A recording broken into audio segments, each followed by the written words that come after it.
સમાચારમાં આગળ વાત કરીશું સાબરકાંઠાના હિંમતનગરમાં નોંધાયેલ પોન્જી સ્કીમ મામલે પોલીસે વધુ એક મોટી કાર્યવાહી હાથ ધરવામાં આવી છે, જે એઆર કન્સલ્ટન્સી નામની પેઢીના મુખ્ય સંચાલક અજયસિંહ મકવાણાની અટકાયત કરવામાં આવી છે।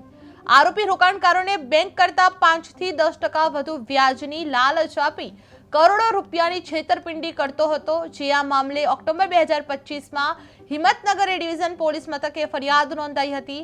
હાલમાં પોલીસે મુખ્ય આરોપીને ઝડપી લઈ રિમાન્ડ સહિતની કાર્યવાહી હાથ ધરવા તપાસ કરવામાં આવી છે, જે હિંમતનગર પોન્જી સ્કીમ મામલે મુખ્ય આરોપીની ધરપકડ કરવામાં આવી છે। Himmatnagar A division police station રોકાણકારોને વિશ્વાસમાં લઈ શરૂઆતના તબક્કામાં 3 થી 10% જેટલું ઊંચું વળતર મળી રહેશે એ પ્રમાણે વિશ્વાસમાં લઈ એઆર કન્સલ્ટન્સી એઆર કેપિટલ નામની કંપની બનાવી ફરિયાદી સાહેદો સાથે 3 કરોડથી વધારે રકમનો વિશ્વાસઘાતનો ગુનો 10મા મહિનામાં 2025માં દાખલ થયેલો, જે તપાસના કામે 2 આરોપીના અગાઉ અટક કરવામાં આવેલા અને આજ રોજ મુખ્ય આરોપી છે અજયસિંહ, એને ગુનાના કામે અટક કરવામાં આવેલ છે।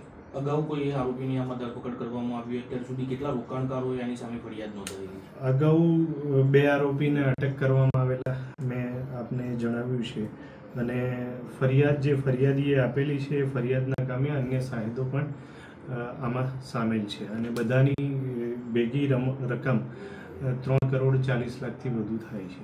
સાહેબ, સમગ્ર જે મોરસ ઓપરેન્ડી હતી, લોકો સાથે બનાવટ કઈ રીતે કરતા?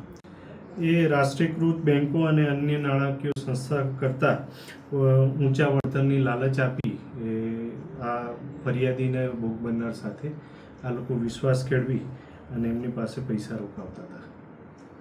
હજુ કોઈ આરોપી પકડવાના બાકી હોય એવું કોઈ?